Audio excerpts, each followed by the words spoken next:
We're going to solve them. And I got a hot investment tip for you guys in St. Louis, but don't tell anybody. Invest in taxes. They always go up. And I got another question. Who here has spent their way out of debt? By a show of hands. I'm having trouble seeing because of the sun, but I don't think I see any hands. I think what they should do is, whenever they need to get some more money, they should have to call an ordinary conservative taxpayer like you and me. And I'd like to give you an idea what that phone call would sound like. Hello, Mr. Jackson. The president wants to spend $355 million of your tax-paying dollars on transsexual beauty pageants. What do you say? No, I don't think we're going to do that. All right. So coming to the stage, folks. I forgot about that segue. Coming to the stage, folks. She's not a transsexual beauty pageant member, by the way. Is a mother and educator who is concerned about our debt that we will be leaving to our children. She's president of the Legacy Group, serves on the board of directors for Life Skill Foundation and the development board for the Missouri Baptist Children's Home. She ran for the state senate in 2008 and is the wife of former Senator John Loudon. I'd like to introduce you guys to Dr. Gina Loudon. This is so awesome. I have to tell you, this is the most exciting moment of my whole entire life, and I hope it can be for you too.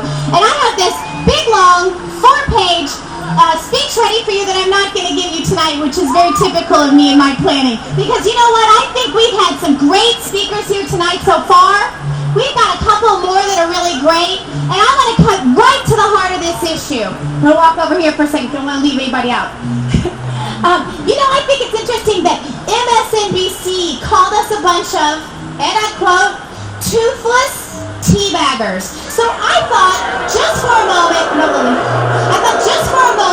we'd give them a big smile and show them that we do indeed have teeth. Take your pictures now, MSNBC. I'm sure you all are great followers of that channel. We are here today because we know that our economy is at risk. We know that our way of life and our businesses are at risk. We know that our children's future is at risk. And we know that now is the time to speak. And this is very serious, folks. I'm going to tell this to you straight. I believe that you're here today because you believe that our very democracy is at risk. How many people are here today? Do we have a number? What's your best guess? How many people are here?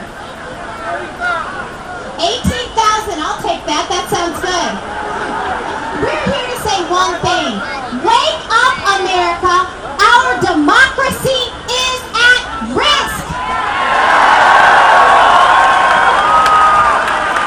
You know, I asked a lot of friends. I even put up on my Facebook status. I know I'm gagging some of you, but I did put up, what should I talk about today? What's the most poignant point we need to make today?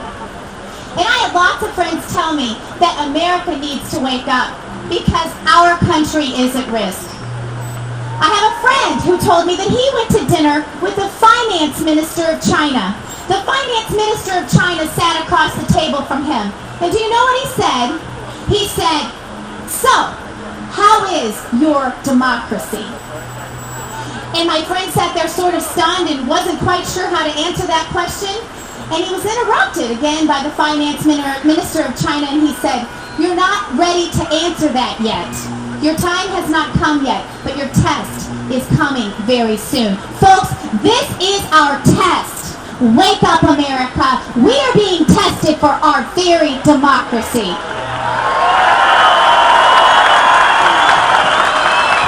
Okay, now, when our media's response to our Tea Party is that we are well represented, America, wake up. And when they say that stealing from our children for bailouts, for landscaping, for tattoo removal, beautiful? Did you read that this morning?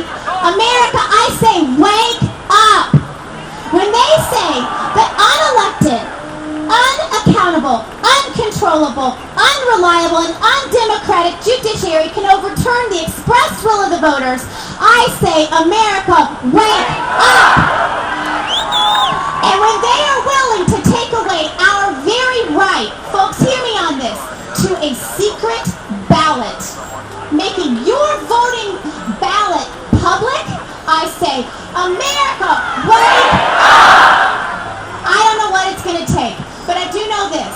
I know there are thousands of great entrepreneurs out there just trying to run their homes, pay their taxes, and run their businesses, and I know you're here today. And so for that reason, if you give me your business card at the end of this event, we're going to set up an exchange where you can go and network with other people who believe what you believe. And not only are we going to do that for business people, but we're going to hold the politicians accountable. And when the politicians protect our freedom and sovereignty, we'll be there to prop them up. And when they don't, we won't. We'll tell them about it.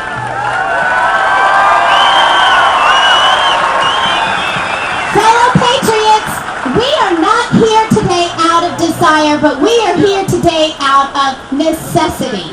We would rather be home tending the needs of our families and our businesses, but we're gathered here today to tend the needs of a nation who needs us to tend them. This is really all about our children's future. And when the history books are written, and when the accounts of this from the media come out, win or lose, let them reflect as brightly as the sunshine today that God gave us, and thank you very much, because it sure is beautiful, that we, on this day, were here.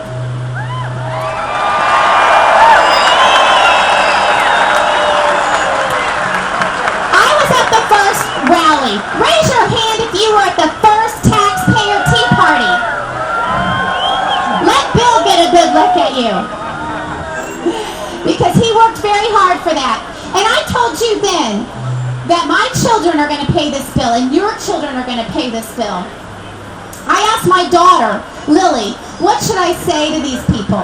And she told me, tell them you're a good mama. You know, that's the thing, folks. Your children and your grandchildren, they believe in you. They think you're a good mama and a good grandpa. And they trust that you're going to be there for them. You're their heroes. This is why this whole thing is about them.